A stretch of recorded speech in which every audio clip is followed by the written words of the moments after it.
For millions more people now, the disruptions have arrived because of school closures, and the reality is beginning to settle in. Hello, everyone. This is Chris Martenson here with your SARS-CoV-2 update for March 13th, 2020. I've titled this one, The Disruptions Have Arrived. This is your honey badger virus update. Honey badger because this thing will escape any enclosure you put it in, and it's a very, very determined foe, one you would not want to underestimate, despite its small seeming size. All right, the rallying cry, of course, has to be flatten the curve. We want to keep ourselves safely below whatever the healthcare system capacity is in our country. And if you just let this thing burn through, like some very idiotic suggestions I've seen come out of the UK, time to sack somebody there and then sack whoever needs sacking after that, if possible. Because they're talking about just letting it burn to get the herd immunity up. Of course, you'd want to get herd immunity. You're going to get it either way, but you want to get it this way, not this way. So herd immunity is not the thing to focus on. That's not your goal. That's an outcome. It's an outcome, hopefully, of running with proper protective measures. How do we beat this thing? We stay the fuck home. That's it. It's all social distancing. This is up to us. We're going to hope that our healthcare workers are going to be able to do everything they possibly can under very trying circumstances, often with very limited resources, in some cases without even having proper personal protection equipment because of a profound failure to plan on the part of health authorities. I use that word loosely in this particular role. Okay, let's go to the numbers here. These are starting to get pretty tough. Remember I told you that eventually you'd see all triple-digit numbers here? We're starting to see four-digit numbers in here. Someday you're going to see all four-digit numbers in here, and if it goes as expected out into June, you're going to see five-digit numbers in here. I know it's shocking, but that's the nature of exponential growth. It starts out slow, and then you turn the corner, and boom, everything speeds up. So Italy numbers weren't here when I put this in, but I just checked, and I think there are a little over 17,000 cases reported. But what I want to note here, though, is that total deaths and total recovered, we don't know what the total outcome is going to be of these remaining active cases. Look at all these serious and critical here, 1,100. This is an astonishing number, but if we just look at the ratio here, this would suggest if we count these deaths and recovered as two case resolutions, you either resolve the case with a death or it resolves as being recovered, we're finding that it's about a 44% of total case resolutions has ended in death so far relative to recovered. Now, that could change a lot. It could be that they're still undercounting because they haven't managed to test a lot. It could be that a lot of people who have mild cases never get tested. So I'm not suggesting that's a case fatality rate, but I am saying of people who are presenting as testing positive, and of course those who have symptoms are much more likely to be tested. So this is a biased sample. But of people who have detectable symptoms that cause them to get tested in some meaningful way, so far the case resolution after a month of this in Italy is, it's about a month of it right now. I think that's right when it started to explode on them, is running in at about 44%, which is not, again, the case fatality rate, but it just shows you how serious this is. It's not the flu. Anybody who's been saying it's the flu, and for heaven's sakes, anybody who's continuing to stick to that stupid meme, it's time to just nudge those people aside. They are no longer worth listening to. They are nonsensical people. I'm talking to you, Dr. Drew. Just shamefully bad inability to actually comport with the data that we have. Iran, of course, now that we've seen that they, the graves that they had to dig in order to handle the dead that can be seen from space or best appreciated from satellite photos, tells us that these cases are probably several orders of magnitude off at this point in time. Maybe even 2 orders of magnitude times a whole other number, like 2 or 3. I think they've got 2 or 3 million cases, and that would very much fits with all the other data we're seeing coming out of there. Notice here that the cases per 1 million population, we were looking at this about half that just a couple days ago, and we started to identify this when they put this column in and call your attention to it. But looking here, this is an easy, interesting way to sort it. It says that, look at this, Norway has now overtaken South Korea in terms of total cases per 1 million population. Norway, very much exploding up here. Look at all these countries now in the 1,000 or more club. Switzerland's up there. The United States still lagging badly. Look at this 5.6. Not a chance. Not a chance that's even remotely accurate, because that's just an error of testing. Still very, very little testing happening in the United States relative to population, or relative, honestly, to the seriousness and obvious seriousness of this particular disease. And we've been telling you that for a long time now. I think we're on day 49 of this whole thing. Sweden, Netherlands, Denmark, all very slow to the mark. They're going to pay the price for that, of course. And they're just, this is getting to be very, very serious at this point in time.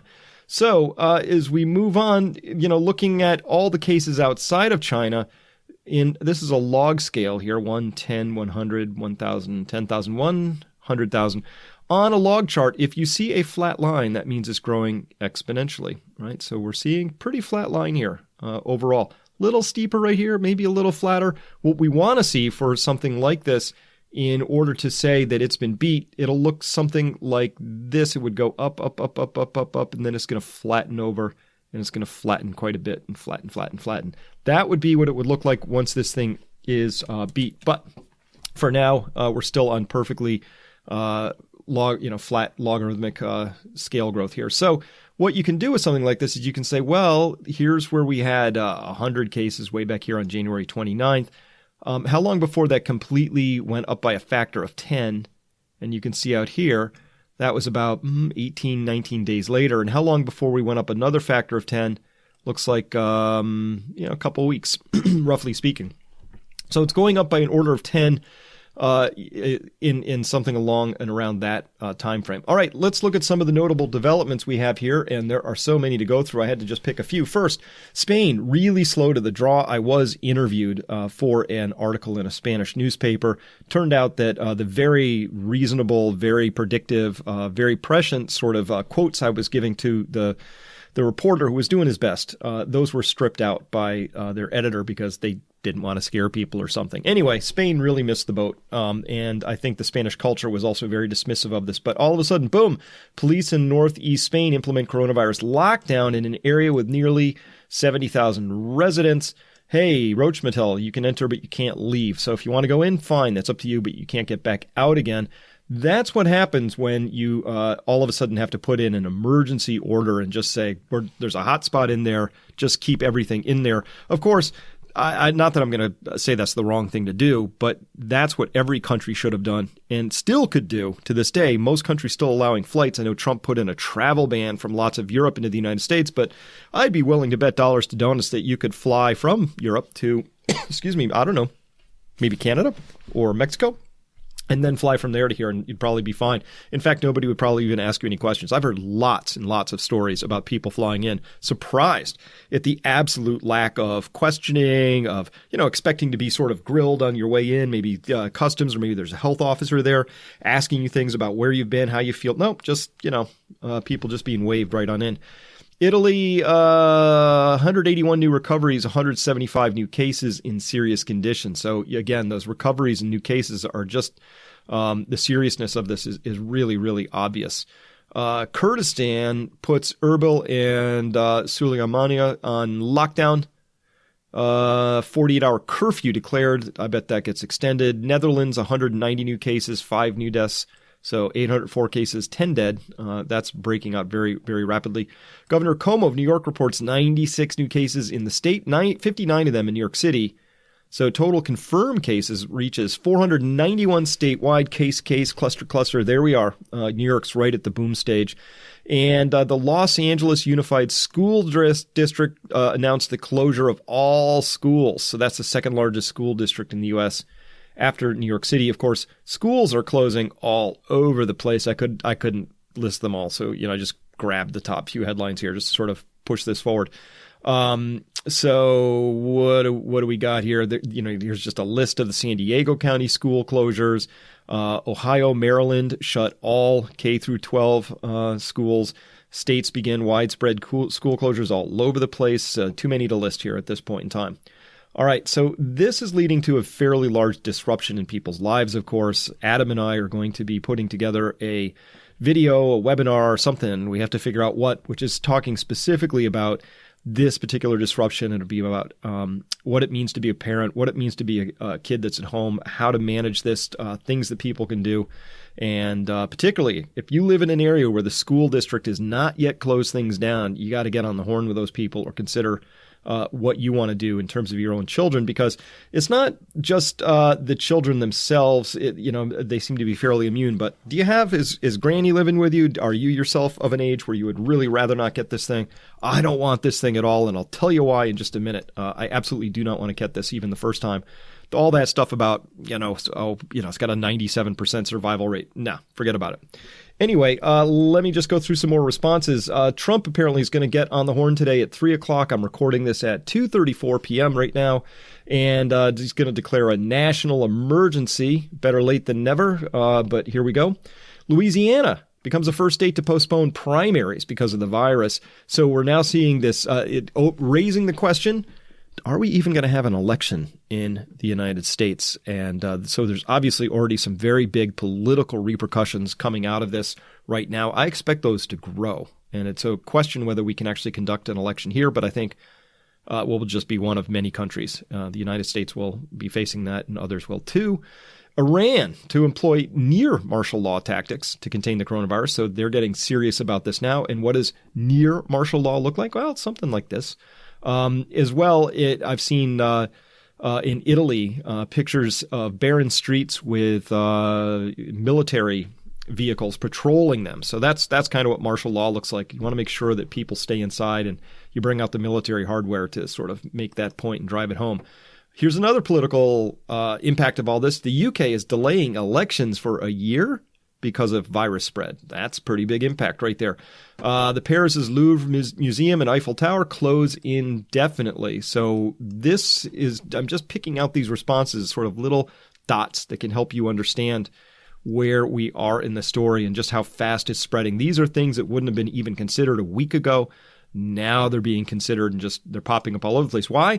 Because we're having 10 times as many cases every 2 weeks or so, and that exponential spread is going to continue. So when you go from 100 to 1,000, people are starting to wake up to this, sort of.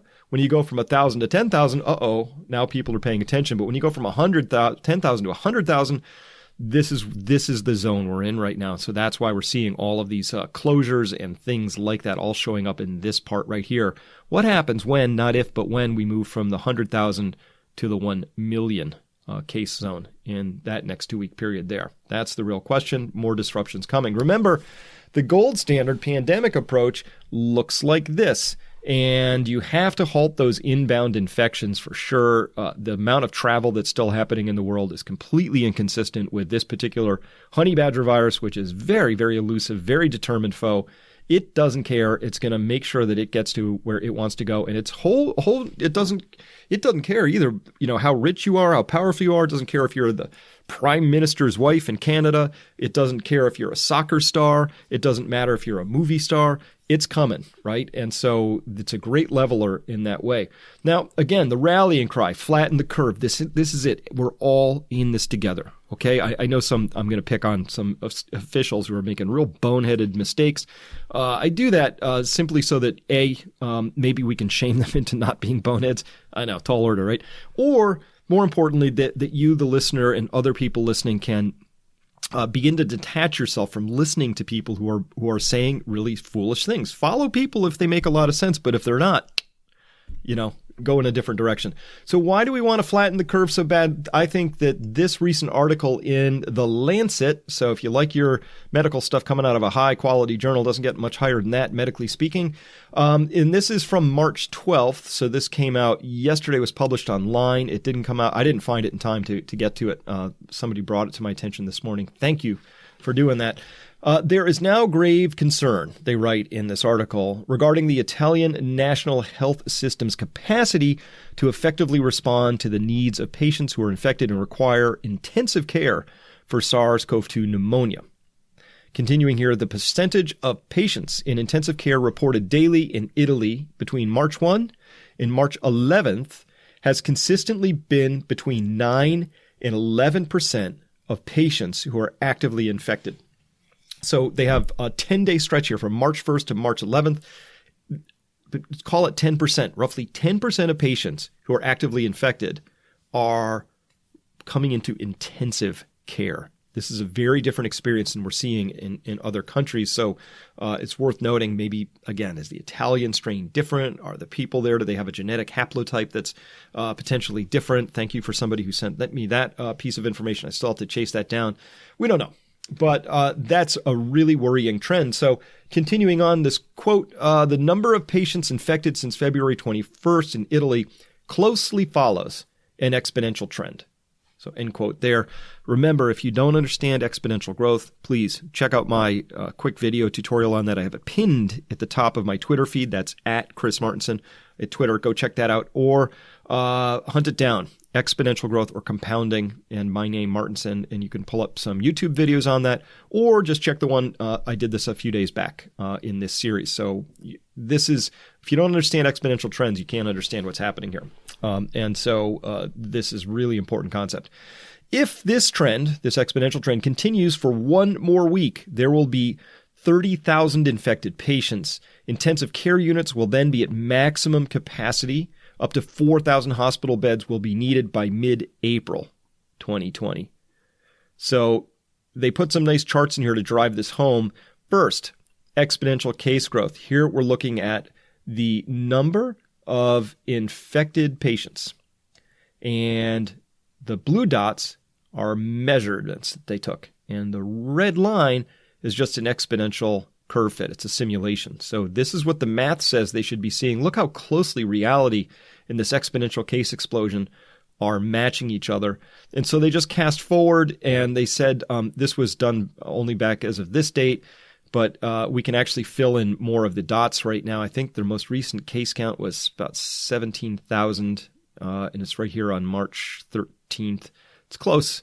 It's going to be right about there. So it might be that it's a little off, which would be great. I'll show you why. That if it's just a little off this line to the right, that would be amazing, because that means they're getting a handle on this and cases are slowing down. Or it means their testing can't keep up with reality. One of those two things. But at any rate, that's what they're experiencing is exponential case growth. And maybe that's a good sign now, because yesterday, if I measured this right on March 12th, the projection would have been to have this many cases, and they actually had 17,000. So it's close. I'm just eyeballing this stuff right here. I'd have to get my hands on the base data, but it's not, unfortunately, that far off from what the model would say. All right, here's the worry. They say here the data available up till March 8th shows that the trend in the number of patients who will need admission to intensive care units will increase substantially and relentlessly in the next few days. So this is the 13th, so I would love to get these authors' update on this and find out what they're finding. We can predict with quite a good degree of accuracy that this number will push the national healthcare system to full capacity in a matter of days. Considering that the number of available beds in intensive care units in Italy is close to 5,200, and assuming that half of these beds can be used for patients with COVID-19, so that's making a guess of about half, so that's about half right there. The system will be at maximum capacity, according to this prediction, by March 14th, 2020, so that's tomorrow. Excuse me. This situation is difficult, given that the number of patients who will need to be admitted to the intensive care unit is predicted to further increase after that date, as shown in Figure 2B. So if we look here, this is the date where they're saying we're going to get in trouble. It's right down around here somewhere. And maybe this is with half the beds being available, so maybe they could squeeze more beds out of the system. But once you run out of beds, then you're in really deep trouble. And so again, this is why we say flatten the curve. Italy's given us all the data we need. The conclusion of this study was this. At this point, the most important question is whether the increase in the number of patients who are infected and those requiring intensive care admittance will continue to rise exponentially, and for how long. If the change in the slope of the curve does not take place soon, and the clinical and social problems will, take on unmanageable dimensions, which are expected to have catastrophic results. That's why we have to flatten the curve, and that's why it's up to all of us to do this. We have to be creative. We have to be brilliant about this. We have to stay the fuck home. We have to not cough out in public. We have to wear masks if we can get them. We have to isolate ourselves as much as possible. Yeah, that's up to us. So we've got to figure out how to flatten the curve as much as possible. And it's really cool. We're seeing all kinds of like really great ideas out there in the world. I really liked this idea. So what do you do if you're in an elevator and you have to touch a button, right? Well, this person came up with what I think is just a genius idea. Push the button with that little, and you disinfect it right on the spot, and you carry on with your day. Want to see that again? I do. I think that's really, really clever. Because I was wondering how you would do that. Would you just touch it with something and then put it away, or would you throw it on the ground? So this is an example of a good way to go about not spreading germs or diseases. Fantastic. Well done. Very clever. I like that. Speaking of recovered, I want to tell you why I really don't want to get this disease if I can at all avoid it. I mean, who knows? Maybe I've got it. I mean, that's the fear with no testing, and it's endemic in my area, only I don't know where. Because I've heard from local nurses in the area that they are forbidden by the CDC from talking about cases where they are. I don't know why that is. I don't know if that's to protect patient privacy or something. But I think it's to protect the CDC from being embarrassed, honestly. Maybe. Who knows? But to me, it's indefensible from a public policy standpoint to hide where cases are and to not allow doctors and nurses to talk about those cases, not to allow citizens to find out where the cases are. So because I don't know where the cases are, I kind of have to assume they're everywhere. So let's talk about recovered for a moment and what that actually means. This comes out of the South China Morning Post, published today. Coronavirus. Some recovered patients may have reduced lung function and are left gasping for air while walking briskly, Hong Kong doctors find. Hospital authority releases its findings after observing the first group of discharged coronavirus patients. Some patients might have a drop of about 20 to 30% in lung function, says medical director of Infectious Disease Center at Princess Margaret Hospital. So we don't know if this is all of them or how many of them, but this speaks to the idea that it's not 80% are fine, only 3% die. It's that, up to, I think, of those 20% who presented to the hospital, 80% are fine, but 20% are serious, right?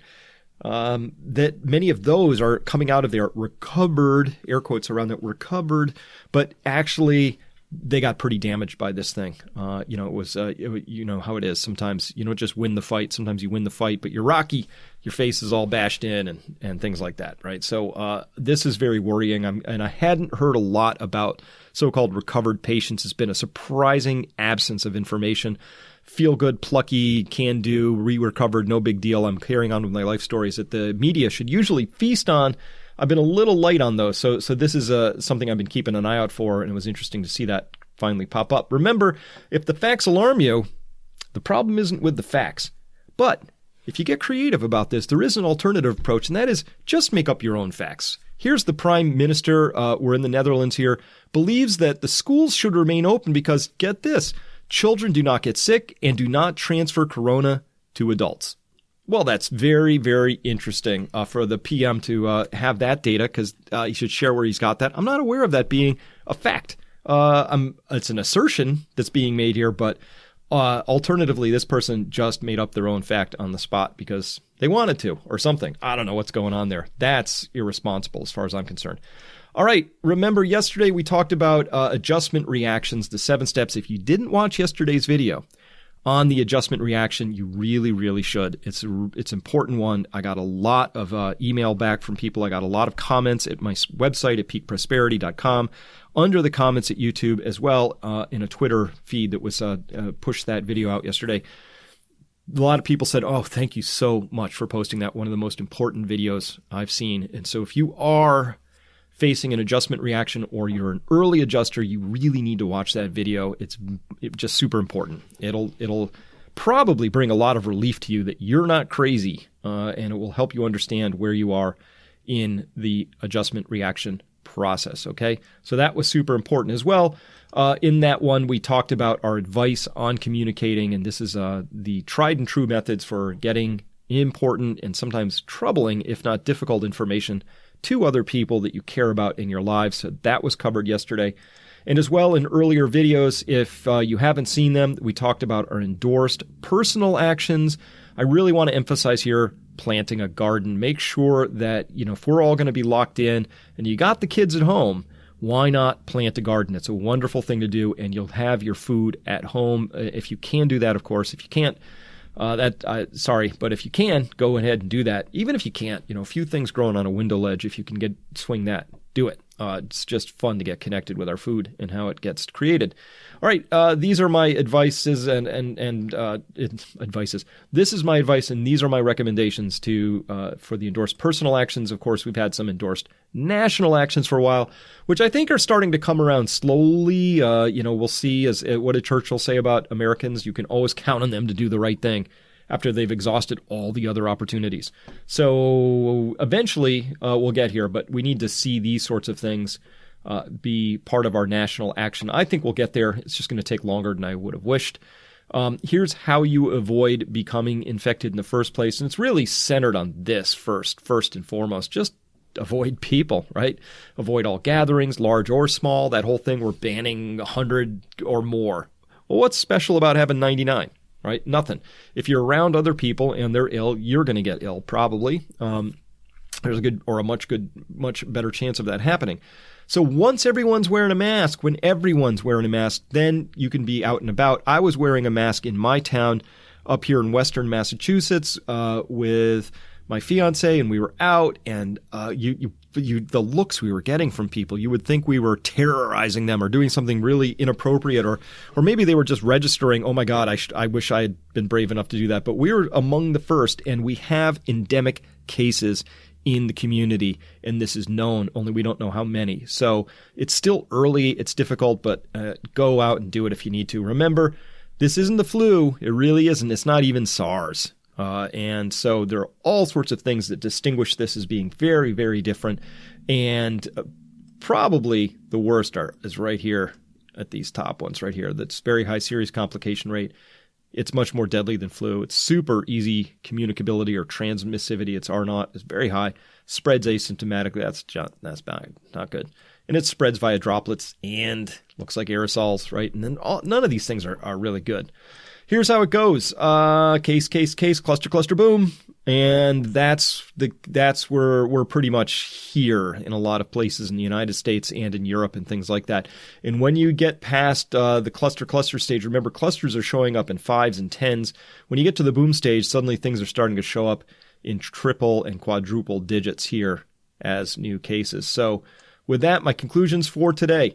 As predicted, disruptions to people's lives are now appearing. I talked about that over a month ago, that these sorts of things that we're seeing today are going to happen, were going to happen, and are happening now. Having this adjustment reaction, hey, it's healthy, it's normal. Conversely, having one all at once, it's really terrifying and painful. So all those people saying, oh, let's not panic people, what they're really saying is, let's not tell anybody about anything until it's too late and then it crashes down on them all at once. They're actually creating the very thing they say they'd rather not see. So let's not do that. That's just dumb. Okay. Italy's healthcare system is very close to breaking right now. Next week is going to be the big tell in this story. With the increasingly serious take on all this by the authorities, as in Spain and elsewhere, we're seeing this many more disruptions are going to follow. You just need to be prepared for that. Rallying cry for everything is flatten the curve. It didn't have to be this way. It just didn't. It could have been. We could have done this so differently. But here we are. What are we going to do? And I just need to mention here that we continue to receive just tons of questions about the honey badger virus, about COVID-19 and its impact on our health, on our wealth, all things like that. And I just can't address all of those things in these daily updates. So Adam Taggart and I were hosting an Ask Us Anything Q&A live session.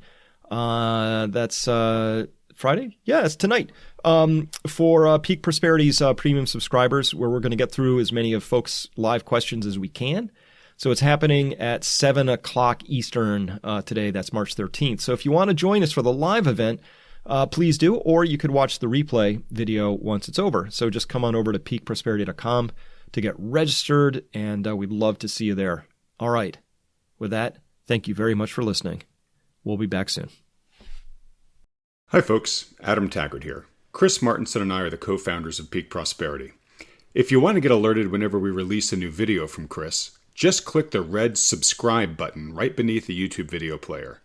Once you've done that, a little bell icon will appear right next to it. click on that bell.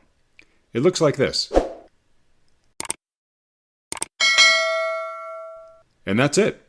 The next time we publish a video from Chris, you'll immediately receive a notification from YouTube. Thanks for watching our videos.